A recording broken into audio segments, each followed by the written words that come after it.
மதுரை மற்றும் கோவையில் புதிதாக மெட்ரோ ரயில் பாதை அமைக்கும் திட்டத்தை மத்திய அரசு ரத்து செய்துள்ளது. இதனால் இரு மாவட்ட மக்களும் ஏமாற்றமடைந்துள்ளனர்.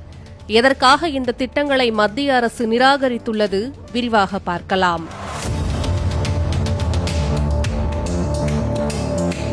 மதுரை மற்றும் கோயம்புத்தூர் நகரங்களில் நீண்ட நாட்களாக எதிர்பார்க்கப்பட்ட மெட்ரோ ரயில் திட்டங்களை மத்திய அரசு திடீரென நிராகரித்துள்ளது. இந்த இரண்டு நகரங்களும் அதிவேக நகர்ப்புற வளர்ச்சியை காணும் நிலையில் மெட்ரோ ரயில் திட்டம் விரைவில் நிறைவேறும் என அரசியல் மற்றும் தொழில்நுட்ப வட்டாரங்களில் நம்பிக்கை நிலவியது.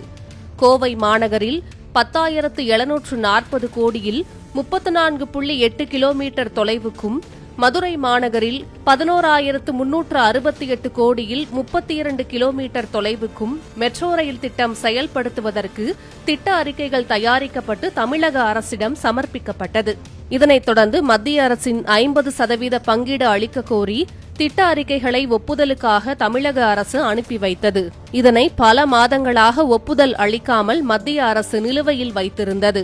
இந்நிலையில் மெட்ரோ ரயில் திட்டத்திற்கு அனுமதி அளிக்க குறைந்தது 20 லட்சம் மக்கள் தொகை தேவை என்றும், கோவை மற்றும் மதுரையில் 15 லட்சம் மக்கள் தொகை மட்டுமே இருப்பதால் அனுமதி அளிக்க முடியாது என்று கூறி திட்ட அறிக்கைகளை மத்திய அரசு நிராகரித்ததாக சொல்லப்படுகிறது.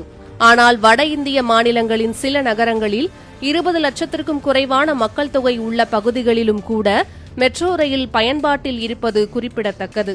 அதில் உத்தரப்பிரதேசம், ஆக்ரா, கான்பூர், மகாராஷ்டிராவின் நாக்பூர், புனே, மத்திய பிரதேசத்தின் இந்தூர், குஜராத்தின் சூரத் போன்ற பகுதிகள் அடங்கும்.